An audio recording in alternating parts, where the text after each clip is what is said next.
네, 금요일장 우리 증시가 부진한 가운데서도 조선주는 강했습니다.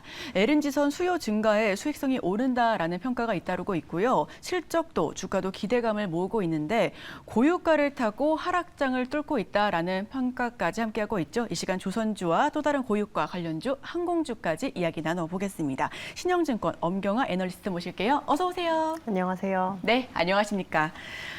전 세계 수주 1위 탈환에 성공한 이후에 약 23조 원 규모의 대량 액화 천연가스 운반선 발주 프로젝트까지 지난달 본격화되고 있습니다. 업계에서는 수익 호황의 시그널이다라는 그런 기대감이 커져가는 반면에 또 다른 일각에서는 적자 수주에 대한 우려감이 나타나고 있는데요. 이런 의견이 좀 나뉘는 이유에 대해서 설명 부탁드릴게요. 일단 적자 수주에 대한 우려는 아직 수주 계약이 되지 않았을 때 초기에 이제 단가에 대해서 조금 오보 내용이 있어지면서 그 부분으로 인해서 좀 우려가 컸던 것으로 보입니다. 그래서 오보의 내용은 2년 전에 저희가 슬롯을 미리 예약을 해놓고 이번에 이제 본계약에 들어가는 것인데 이 본계약을 할 때 2년 전 가격으로 계약을 하게 해달라라고 이제 수주 측에서 좀 요구를 한다라는 얘기가 있었는데요. 저희가 계약 이야기가 한창 되고 있었던 시기에 2.2억 불 정도의 그 시장 가격을 형성을 하고 있었고 2년 전 가격은 실제로 1.8억 불이기 때문에 거의 20% 가까이 차이가 났습니다. 근데 결론적으로는 지금 이 실계약이 실제로 이루어진 상황이고요. 2.14억 불, 한 2.15억 불 정도 수준으로 시장 가격 대비는 소폭 낮긴 하지만 뭐 이번에는 워낙 많은 양의 발주가 이루어질 예정이기 때문에 연속 건조 효과도 나올 수 있는 상태라서 저희가 이런 대량 발주가 되면서 수익성이 좀 개선될 것으로 기대되는 부분이 있기 때문에 좀 이전에 좀 걱정했던 그런 부분에 대한 우려는 없을 것으로 보고 있고요. 이 수주 자체는 6월 7일에 현대중공업과 대우조선해양을 통해서 첫 호선에 대한 수주 공시가 이루어졌습니다. 그래서 이 공시가 이루어지고 나서는 오히려 시장에서 조금 우려하는 분위기가 잦아들고 있는 상황입니다. 네, 우려하고 있는 분위기가 잦아들고 있다라는 말씀을 해주셨는데요. 선박 제조 원가의 20%를 차지하는 게 후판이다라고 하죠. 그런데 상반기에 1톤당 10만 원이나 오른 후판 가격에 울상을 짓고 있다라고 합니다. 시소는 원자재 가격과 인건비 상승, 이에 따라 이익 실현에 미치는 영향에 대해서 풀이해 주시죠. 일단 이 후판이라고 하는 거는 거의 조선업체들이 그 원가에서 담당해야 될 것 중에 유일한 변동비라고 볼 수가 있습니다. 나머지 같은 경우는 발주하는 시기에 실제로 주요 기자재 같은 경우도 발주를 하기 때문에 저희가 최근 들어서 시장 가격이 막 변화한다고 해서 원가에 크게 영향을 주는 부분은 조금 제한적인데요.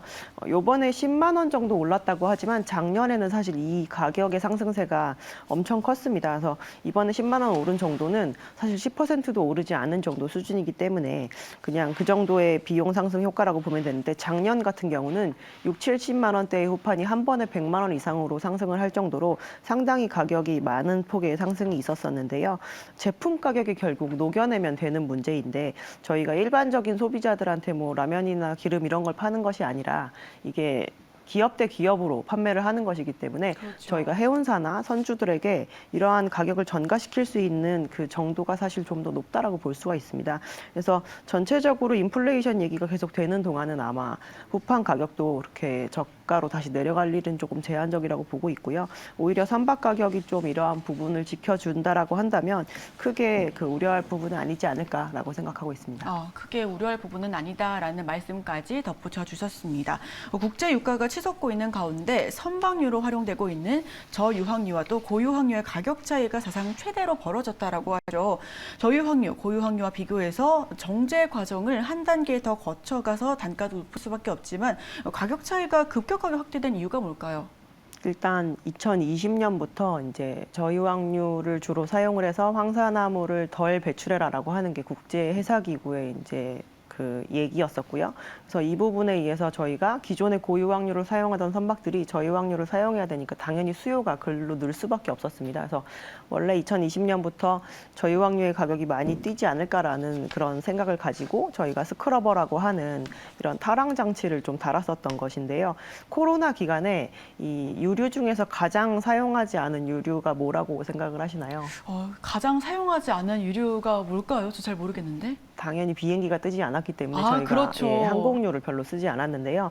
이 정유사들이 가장 비싸고 가장 마진이 많이 남는 유류종 중에 하나가 제트유인데 이제 그거를 생산을 하지 않고 좀 저유황료를 많이 생산을 하면서 그래도 코로나 기간에는 해운사들이 저유황료를 구할 때 그렇게 힘들지 않았었던 기간을 좀 보낸다라고 볼 수가 있고요.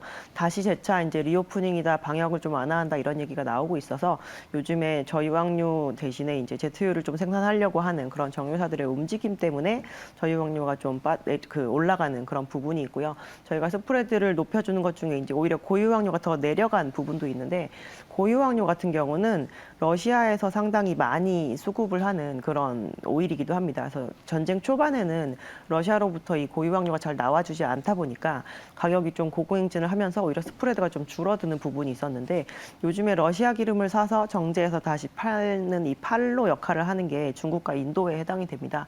그래서 러시아의 원유가 다시 좀 시장에 풀리는 부분이 되면서 다시 고유황료는 오히려 가격이 조금 안정화되고 있는 상황이라 이 가격 스프레드가 많이 벌어져 있는 상태이고요.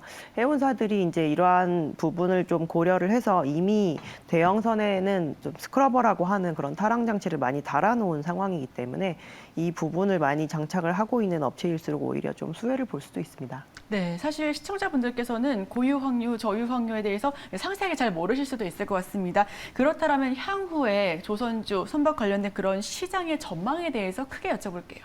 저희가 조선 시장을 볼 때 이제 보는 지표는 두 가지가 있는데요. 하나는 얼마나 많은 양의 발주가 나오느냐, 그리고 하나는 그걸 얼마나 비싼 가격으로 수주를 하느냐 해서 가격 지표와 이제 양적인 지표 두 가지를 봅니다. 그래서 21년과 22년은 이 기존에 저희가 돈을 해운사들이 많이 벌었다는 얘기를 듣는 데 중에 이제 대표적인 데 중에 하나가 컨테이너 선사. 그래서 저희가 전기 선사라고 보통 얘기를 하는데 전기 선사들의 시장이 실적이 좋아지고 그리고 선박 환경 규제에 대응하려고 하는 그런 움직임이 나타나면서 발주도 상당히 많이 이루어진 그런 부분이 있습니다. 근데 2023년 하반기 정도부터는 기존에 22년까지 돈을 많이 벌은 전기선사들 대비 상당히 잠잠했던 부전기선사들이 오히려 선박을 교체하는 사이클로 좀 저희는 접어들지 않을까라고 보고 있고요. 발주 시장이 활발해지는 정도는 그래서 오히려 더 개체수가 많은 부전기선주들이 다시 발주를 시작을 한다면 활발한 정도는 이어질 것으로 전망을 하고 있고 인플레이션에 대한 우려가 상존하는 이상은 저희는 선박 가격이 빠지는 일도 좀 어려울 거다라고 보고 있습니다. 네, 선박 가격 빠지는 일은 좀 어려울 것이다라는 그런 제한적인 부분까지 말씀해 주셨는데요. 그럼 아까 말씀해 주셨던 항공 관련된 이야기 질문 좀 드려볼게요. 네. 지난 8일 코로나19 해외 유입 차단을 위해 2년 2개월간 시행한 인천국제공항 항공 규제를 전면 해지했습니다. 주춤하던 항공주가 다시 날아오를지에 대한 관심이 굉장히 높았었는데 규제 해제 이후에 항공 주가 상황이 어땠는지에 대한 리뷰 부탁드릴게요. 일단 주가를 작년부터 좀 흐름을 보면 아주 많이 오르지도 않고 아주 많이 빠지지도 생각보다 않은 너무 예, 지지부진하더라고요. 정도의 수준을 유지를 했는데요. 상대적으로 저희가 영업을 잘했다라고 평가를 하는 데가 이제 대형 항공사인데 대형 항공사에게 이렇게 좋은 실적과 영업을 잘하는 이런 결과를 만들어낸 것도 방역이고 저희가 항공사들의 나중에 결국에는 가격 경쟁을 다시 부추겨서 티켓 가격을 내려놓을 수 있는 요인 또한 방역입니다. 그래서 6월 8일 이후에 저희가 이제 방역을 완전 전면적으로 좀 없애겠다라는 식의 발표를 했는데요.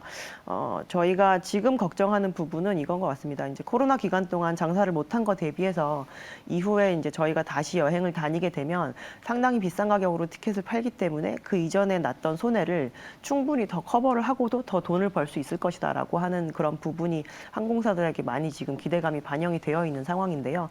저희가 방역을 이렇게 전면적으로 풀게 되면 오히려 노선을 재개하는 속도가 좀 빨라지면서 결국에는 이 티켓 가격의 그 고점이 생각보다 앞당겨지지 않을까라는 그런 우려를 조금 해볼 수 있는 상황입니다. 그래서 공급 유입 속도가 빨라지게 된다라고 한다면 저희가 한 내년 초 정도에 그냥 실적의 피크도 볼 수 있지 않을까. 그러니까 저희가 예전에 왜 해운사들의 그 피크아웃 우려 항상 얘기가 됐던 그런 부분을 항공업에서도 경험을 할 수도 있는 부분이 있지 않을까라고 판단을 하고 있습니다. 네, 항공주에 대한 리뷰를 해주셨는데 그럼 우리 연구원께서는 최근에나 향후에 여행 가실 그런 계획이 있으실까요? 저희는 해외여행은 내년 정도로 내년 정도로. 합니다. 네, 그렇게 보면은 많은 분들께서 원하고는 있지만 사실 뭐 제 주변에서도 항공기에 대해서는 아직까지 뭐 국제선이라든지 뭐 국내 여행 계획이 좀 사실 생각보다 많이 없더라고요. 그런데도 항공 그런 업계에서는 수주가 조금 많아질 것이다, 수요가 더 많아질 것이다라고 생각을 하는 이유가 뭘까요? 저희가 1분기에서 사실 2분기로 갈 때는 저가 항공사들이 사실 노선을 많이 재개를 시켜줘야 그렇죠. 저희가 일반적인 관광 노선이 많이 재개가 될 수가 있는데 이 대형 항공사들 같은 경우는 비행기를 노선을 멈추지 않고 그냥 계속 운항을 했었는데 예약률이 차서 손님이 올라오는 상황이고 저가 항공사들은 다니고 있던 그 여객 노선을 아예 안 다니고 있다가 다시 재개를 해야 되기 때문에 변동비를 쓰면서 연료비를 쓰면서 이제 새로운 비용을 들여가면서 매출을 늘려야 되는 그런 네네. 상황이 있습니다. 그래서 이 운전 자본에 대한 우려도 조금 있는 상황이고요. 그렇지만 저희가 너무 1분기 이럴 때 국제선 운항을 안 했어가지고 실제로 저가 항공사들 중에서는 1분기 대비 2분기에 여객 수가 한 10배로 늘어난 그런 경우도 나타나고 있는 상황이거든요. 근데 10배로 늘어봤자 과거에 코로나 이전 대비해서 10%, 그러니까 그 이전에 1분기가 거의 1%밖에 안 됐었다라는 얘기가 되겠죠. 그래서 지금 우려가 되고 있는 부분은 원체 비용이 높은 상황이니까 저희가 다시 비행기를 띄우려면 매출이 더 늘어나긴 하지만 실질적으로 수익성도 회복될까라는 그런 걱정을 하기 때문이라고 저희는 보고 있습니다. 수익성이 회복될까라는 그런 걱정이 함께하고 있는데 그렇다면 마지막으로 하반기 항공 섹터에 대한 전망이 그러면은 그렇게 좋다라고 생각은 안 하실까요? 지금 정도의 환율과 유가라고 사실 하더라도 저희가 지금의 티켓 가격으로 팔 수 있으면 아까도 말씀드렸지만 높은 가격으로 그 티켓을 팔 수 있다라고 한다면 항공사들은 그 이전에 났던 손실을 충분히 회복을 할 수가 있는데요. 이제 아까도 말씀드린 바와 같이 너무 재개 속도가 빠르면 저희가 경쟁적으로 다시 노선을 재개했을 때 분명히 티켓 가격도 내려가는 부분이 있으니까 이제 그런 거에 대한 우려가 좀 있다. 그래서 피크아웃에 대한 우려는 어느 정도 생각을 해야 되고 그렇게 된다라고 한다면 밸류에이션을 높게 주기가 좀 어려울 수 있다라고 볼 수 있습니다. 네, 이렇게 전망까지 한번 알아봤습니다. 오늘 신영증권 엄경화 애널리스트와 함께했습니다. 오늘 말씀 고맙습니다. 감사합니다.